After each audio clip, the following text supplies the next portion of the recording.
Šodien mēs visi tiekamies Siguldā konferencē, kura notiek Siguldas pagasta kultūras namā un kuras tēma ir cik svarīgi ir cilvēku ar invaliditāti nodarbinātība. Konferences mērķis ir veidot sadarbību, tuvināt vairāk valsts, pašvaldības, iestāžu pārstāvis, uzņēmējus, sociālos uzņēmējus, sociālo pakalpojumu sniedzējus, lai kopīgi varētu strādāt, domāt un veidot vienu vienotu sistēmu, lai cilvēkiem ar invaliditāti būtu lielākas iespējas būt nodarbinātiem. Jā, mēs redzam vairākus būtiskus izaicinājumus, lai cilvēki ar invaliditāti varētu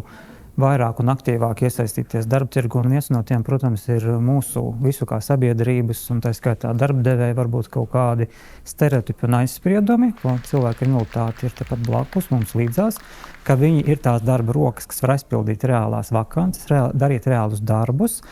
Un vēl viens no izaicinājumiem noteikti ir tāds, ka mums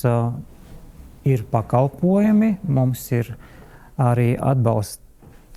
pakalpojumi dažādi arī, lai cilvēkus iekārtot darba tirgu, bet viņi ir jāpielāgo dažādām mērķa grupām, kas nav vienmēr varbūt labi līdz galam izdomāts, bet mums jāmācās gan no kļūdām, jāpārņem arī labā pieredze no nevalstiskajām organizācijām, sociālajiem uzņēmumiem, kas kaut ko dara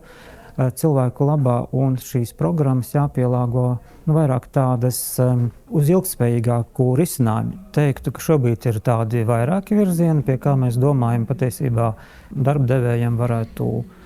tikt piedāvāts, teiksim tā, darbspēka nodokļu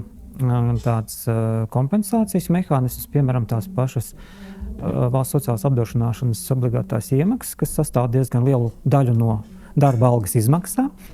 Nodokļu atvieglojuma sloks, ko es pieminēju arī prezentācijā, tad pārskatīt gan minimālās iemaksas par cilvēkiem, kas tiek apliktas ar nodokļiem, tāpat tās kā obligāti veicamās darba devēja sociālās iemaksas, kas ir noteiktas valstī neatkarīgi, vai tu nodarbini vai nenodarbini, kā piemēram trešās grupas invalīdiem, ja, pielīdzināt tāpat kā pirmās, otrās grupai neapliek darba devēja sociālu nodokli arī trešajam, jo trešās grupas invalīds praktiski arī nevar pilnvērtīgi pilnu slodzi strādāt. Tas ir viens, otrs vairāk informāciju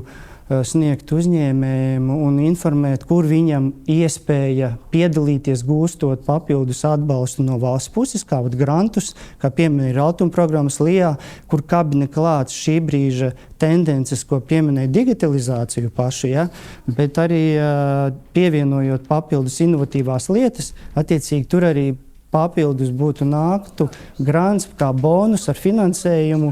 ar darbinieka atbalstu, ja izmanto darbinieku ar invaliditāti. Otra lieta, ko darba devējs noteikti, es ceru, novērtētu, arī tas, ka būtu kādi mentori, atbalsta personas, speciālisti, kur piezvanīt, kaut vai pajautāt, ko man darīt, ja man jau ir, piemēram, cilvēks strādā ar kādu invaliditāti, ko man darīt, kā man viņu vairāk kolektīvā integrēt, jo tas ir tāds process, ko pierādījuši citas valstis. Mentors var izdarīt daudz patiesībā to neredzamo darbu, uz ko darbdevējs cer, ka tas cilvēks atnāks, bet viņš jau neatnāk viens, tā sakot, viņam nāk līdzi tomēr kaut kādas savas problēmas, nianses un specifika, kā viņš tajā uzņēmumā var vai nevar integrēties. Palīdzot nodarbināt vai darbnīcās, vai atbalstot biedrības, kas, piemēram, kā sociālie uzņēmumi nodarbina cilvēks ar invaliditāti, tas ieguvums ir ne tikai tam vienam cilvēkam. Patiesībā tas ir ļoti liels ieguvums viņa ģimenei, jo tas arī, par ko mēs esam arī runājuši nereiz vien, arī ar biedrību Cerību Spārni, ka tajā brīdī, kad cilvēkam ar invaliditāti mēs atrodam arī šo te viņa aktīvo vietiņu, kur būt, tajā brīdī atbrīvojās ģimenes resursi, tajā brīdī atbrīvojās